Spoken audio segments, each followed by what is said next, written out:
ചിന്നുകോഴിയുടെ പിറന്നാൾ സ്വപ്നം.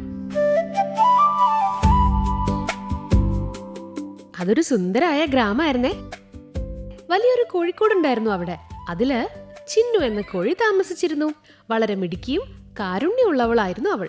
ഫാമിലെ മനുഷ്യ അമ്മയുടെ മകൾ പാറുവിന്റെ ജന്മദിനം ആഘോഷിക്കുന്നത് ചിന്നു ജനലിലൂടെ ഒളിച്ചു നോക്കി കണ്ടിട്ടുണ്ടായിരുന്നേ.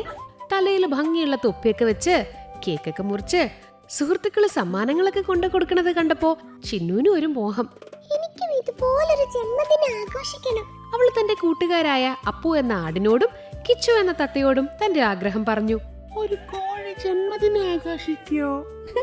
നമ്മൾ മൃഗങ്ങൾ എപ്പോഴെങ്കിലും കേക്ക് മുറിക്കാറുണ്ടോ ചിന്നു? അപ്പു ആട് ചിരിച്ചു. പക്ഷെ കിച്ചു തത്ത അവൾക്ക് ധൈര്യം നൽകി. അതിനെന്താ ചിന്നു, നിന്റെ ജന്മദിനം നമുക്ക് അടിച്ചു പൊളിക്കാം. പക്ഷെ നമുക്ക് കേക്ക് എവിടെ നിന്ന് കിട്ടും? ചിന്നു കുറച്ചു നേരം ആലോചിച്ചു. മനുഷ്യര് കേക്ക് ഉണ്ടാക്കുന്നത് മൈദയും മുട്ടയും പഞ്ചസാരയും വെച്ചാ. നമുക്ക് നമ്മുടെ രീതിയിൽ ഒരു സ്പെഷ്യൽ കേക്ക് ഉണ്ടാക്കാം. അങ്ങനെ പിറന്നാളിന്റെ തലേ ദിവസം അവർ ഒരുക്കങ്ങൾ തുടങ്ങി. ചിന്നുവും കിച്ചുവും ചേർന്ന് ഗോതമ്പ് മണികളും ചോളപ്പൊടിയും കുറച്ച് മധുരമുള്ള പഴങ്ങളും ശേഖരിച്ചു. കാട്ടിലെ തേനീച്ചകളോട് ചോദിച്ച് കുറച്ച് ശുദ്ധമായ തേനും ഒപ്പിച്ചു.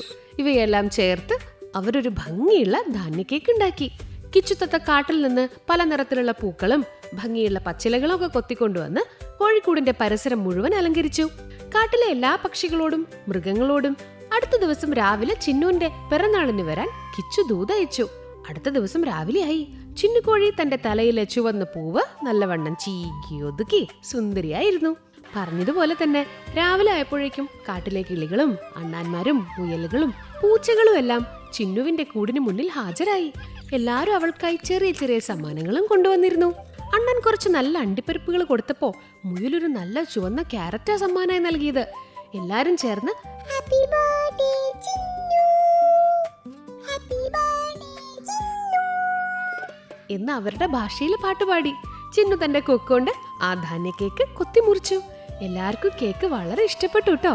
കൊച്ചു കിളികൾ പാട്ട് പാടുകയും അണ്ണാന്മാർ മരക്കൊമ്പുകളിൽ ഇരുന്ന് നൃത്തം ചെയ്യുകയും ചെയ്തു. ചിന്നുവിന്റെ ജീവിതത്തിലെ ഏറ്റവും സന്തോഷം നിറഞ്ഞ ദിവസമായിരുന്നു അത്. തന്റെ ചെറിയൊരു സ്വപ്നം യാഥാർത്ഥ്യമാക്കാൻ സഹായിച്ച കൂട്ടുകാരോട് അവള് നന്ദി പറഞ്ഞു. ആഗ്രഹങ്ങൾ വലുതോ ചെറുതോ ആയിക്കോട്ടെ, നമ്മുടെ കൂട്ടുകാരുടെ ആഗ്രഹങ്ങൾക്കായി പറ്റുന്ന പോലെ ഒപ്പം നിൽക്കണം അല്ലേ? ഒരുമിച്ച് ചേർന്നാല് ആരുടെ ഏത് നല്ല സ്വപ്നവും നമുക്ക് സഫലാക്കാൻ കഴിയും അല്ലേ കൂട്ടുകാരെ? കൂട്ടുകാരെ, ഇഷ്ടായോ? എന്നാലേ ലൈക്ക് ചെയ്യണം, ഷെയർ ചെയ്യണം, സബ്സ്ക്രൈബ് ചെയ്യണം. മനോരമ ഓൺലൈൻ എൻകിഡ്.